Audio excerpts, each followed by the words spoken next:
ಈ ಆಬ್ಸೆಂಟಿ ವೋಟರ್ಸಿಗೆ ಸಂಬಂಧಪಟ್ಟಂತೆ ನಮ್ಮ ಕೆ ಆರ್ ಪುರ ಅಸೆಂಬ್ಲಿ ಕಾನ್ಸ್ಟಿಟ್ಯೂನ್ಸಿಯಲ್ಲಿ ಏನಾಗಿದೆ 5,60,000 ನಮ್ಮ ವೋಟರ್ಸ್ ಇದ್ದಾರೆ.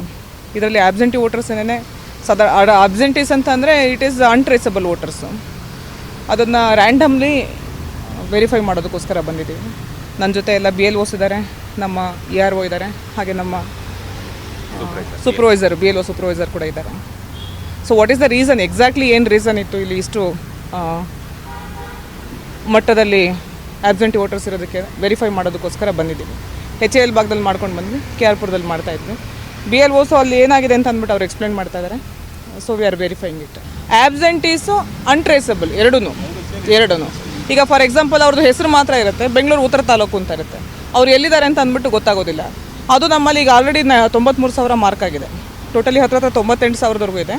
93,000 ಆಲ್ರೆಡಿ ಮಾರ್ಕ್ ಮಾಡಿದ್ದಾರೆ. ಅದನ್ನು ಕ್ರಾಸ್ ವೆರಿಫೈ ಮಾಡ್ತಾಯಿದ್ದೀವಿ. ಅನ್ಟ್ರೇಸ್ 98,000 ಒಟ್ಟು 98. ಹೌದು 20% ಅಂದರೆ ಎಲ್ಲ ಕಾನ್ಸ್ಟಿಟ್ಯೂನ್ಸಿಲೂ ಇದ್ದಾವೆ. ಸಿನ್ಸ್ ನಮ್ಮದು ವಾಲ್ಯೂಮ್ ಜಾಸ್ತಿ ಇರೋದ್ರಿಂದ ಅದು ನಂಬರ್ ಜಾಸ್ತಿ ತೋರ್ತಾ ಇದೆ ಅಷ್ಟೇ. ಸೇಮ್ ಪರ್ಸೆಂಟೇಜಲ್ಲೇ ಆಲ್ ಕಾನ್ಸ್ಟಿಟ್ಯೂನ್ಸೀಸ್ನಲ್ಲೂ ಇದ್ದಾವೆ. But any how we are cross checking it. Objection ಟೈಮ್ನಲ್ಲಿ ಅಬ್ಜೆಕ್ಷನ್ ಹಾಕೊಡೋದಕ್ಕೆ ಟೈಮ್ ಇದೆ. ಆವಾಗ ಹಿಯರಿಂಗ್ ಮಾಡಿ ಏನು ಆದೇಶ ಇದೆ ಅದನ್ನ ಮಾಡ್ತಾರೆ. ಹಾಗೂ ಆಗಲಿಲ್ಲ ಅಂತಂದರೆ ಮತ್ತೆ ಫಾರ್ಮ್ 6 ಹಾಕೊಡೋದಕ್ಕೆ ಅವ್ರಿಗೆ ಅವಕಾಶ ಇದೆ. ಬಟ್ ಆ ಟೈಮ್ನಲ್ಲಿ ವೆರಿಫಿಕೇಷನ್ ಇಂಟೆನ್ಸಿವ್ ಆಗಿ ನಡೆಯುತ್ತೆ ಅಷ್ಟೇ. ಯಾರೂ ಆತಂಕ ಪಡಬೇಕಾಗಿಲ್ಲ. ಡೆಫಿನೆಟ್ಲಿ ದೆರ್ ಇಸ್ ಸೊಲ್ಯೂಷನ್ ಅದಕ್ಕೆ. ಆ ಮಾಹಿತಿ ಬಂದು ಆಬ್ಸೆಂಟೀಸ್ದು ಕೊಟ್ಟಿದ್ದೀವಿ.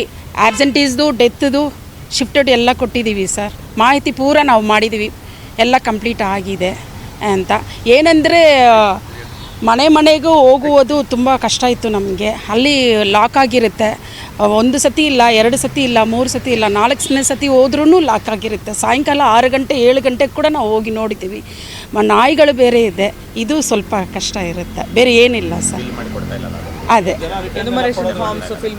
ಜನ ಎಲ್ಲ ಪಕ್ಕ ಮಾಡಿ ಕೊಡ್ತಾರೆ ಸರ್. ಯಾವುದು ನಮ್ಮ ಹತ್ರ ಅವರು ಕೋಪದಿಂದ ಮಾಡಿಲ್ಲ, ಖುಷಿಯಾಗಿ ನಮಗೆ ಎಲ್ಲ ನಾವು ಕೇಳಿದ ಪ್ರಶ್ನೆಗೆ ಎಲ್ಲ ಅವರು ಎಲ್ಲ ಉತ್ತರ ಕೊಟ್ಟರು ಸರ್. ಭಾರತಿ ಅಂತ ನಾವು ಎಲ್ಲ ಕಷ್ಟಪಟ್ಟು ಎಲ್ಲ ಪ್ರತಿ ಮನೆಗೂ ಹೋಗಿ ವಿಸಿಟ್ ಮಾಡಿ ಅವ್ರನ್ನ ಕನ್ವಿನ್ಸ್ ಮಾಡಿ ಹೇಗೆ ಬರೀಬೇಕು ಅಂತಲೂ ಹೇಳ್ಕೊಟ್ಬಿಟ್ಟು ಬಂದಿದ್ದೀವಿ. ಆದರೆ ನಿಜ ಹೇಳಬೇಕು ಅಂದರೆ ದಡ್ರು ನೀವೇನು ಓದಲ್ಲ ಅನ್ನೋರು ಇವ್ರನ್ನ ಕೇಳಿಕೊಂಡು ಬರೆದಿದ್ದಾರೆ. ನಾವು ಭಾರಿ ಬುದ್ಧಿವಂತರು, ಇವ್ರಿಗೆಲ್ಲ ಗೊತ್ತು ಅನ್ನೋರೇ ಮಿಸ್ಟೇಕ್ ಮಾಡಿರೋದು, ಅವರೇ ಕೊಡ್ತಾ ಇಲ್ಲ ಮೇಡಮ್ ಊರಲ್ಲಿ ಒಂದಿದೆ, ಮನೇಲಿ ಇಲ್ಲಿರೋದು 2 ವೋಟರ್ಸ್ ಇದ್ದಾರಲ್ಲ, ಮೋಸ್ಟ್ಲಿ ಅವರೇ ಇದು ತುಂಬ ಡಿಲೇ ಮಾಡ್ತಾ ಇದ್ದಾರೆ. ಬೆಳಗ್ಗೆ ಕೇಳಿದ್ರೆ ಮಧ್ಯಾಹ್ನ ಸಾಯಂಕಾಲ ಬನ್ನಿ, ಮಧ್ಯಾಹ್ನ ಬನ್ನಿ, ಬೆಳಗ್ಗೆ ಬನ್ನಿ, ಒಂಥರ ರೆಸ್ಪೆಕ್ಟೇ ಇಲ್ಲ ಅವ್ರ ಹತ್ರ. ಅದೇ ಬೇರೆಯವ್ರ ಹತ್ರ ಎಷ್ಟು ಜನ ಹೌದಾ ಮೇಡಮ್ ಬನ್ನಿ ಮೇಡಮ್ ಅಂತ ಒಂದು ತುಂಬ ರೆಸ್ಪೆಕ್ಟ್ಫುಲ್ಲಾಗಿ ಮಾತಾಡಿಸ್ತಾರೆ. ಎಜುಕೇಟೆಡ್ ಪೀಪಲ್ದೇ ಸಮಸ್ಯೆ.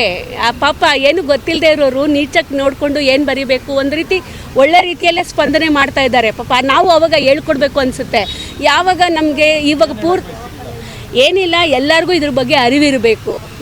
ಏನು ಬರೀಬೇಕು, ಏನು ಮಾಡಬೇಕು ಕೇಳಿದ್ರೆ ನಾವು 1 ಸಲ 10 ಸಲ ಹೇಳ್ಕೊಡ್ತೀವಿ. ನಾವಿರೋದೇ ಹೇಳ್ಕೊಡೋಕ್ಕೆ, ನಾವಿರೋದೇ ಮಾಡೋಕ್ಕೆ. ಎಷ್ಟು ಫಾರ್ಮ್ಸ್ ಆದಷ್ಟು ಬೇಗ ಎಲ್ಲರೂ ಮನೇಲಿ ಇಟ್ಕೊಳ್ಳದೆ ಬೇಗ ಫಾರ್ಮ್ಸ್ ಫಿಲಪ್ ಮಾಡಿ ನಮಗೆ ಆದಷ್ಟು ಬೇಗ ತಲುಪಿಸಿ ಅಂತ ಅವರಲ್ಲಿ ಕಳಕಳಿಯ ಮನವಿ. ಏನೇ ಡೌಟ್ ಇದ್ದರೂ ಇಷ್ಟೊಂದು ಜನ ಇದ್ದಾರೆ, BBMP ಸೆಂಟ್ರಿಗೆ ಬನ್ನಿ ಕೇಳಿ. ನಾವು ಏನೇ ಅವ್ರ BSc ಸೆಂಟ್ರಿಗೆ ಬನ್ನಲಿ, ವೆರಿಫೈ ಮಾಡಲಿ. ಅವ್ರಿಗೇನು ಗೊತ್ತಾಗಲಿಲ್ಲ ಅಂದರೆ ನಮ್ಮನ್ನು ಕೇಳಿ, ನಮಗೆ ಗೊತ್ತಾಗಲಿಲ್ಲ ಅಂದರೆ ನಮ್ಮ ARO ಇದ್ದಾರೆ, ಮೇಡಮ್ ಇದ್ದಾರೆ, ಕೇಳ್ತೀವಿ. ಅವ್ರಿಗೆಲ್ಲ ಡೌಟ್ ಸಾಲ್ವ್ ಮಾಡೋಕ್ಕೆ ನಾವಿರೋದು.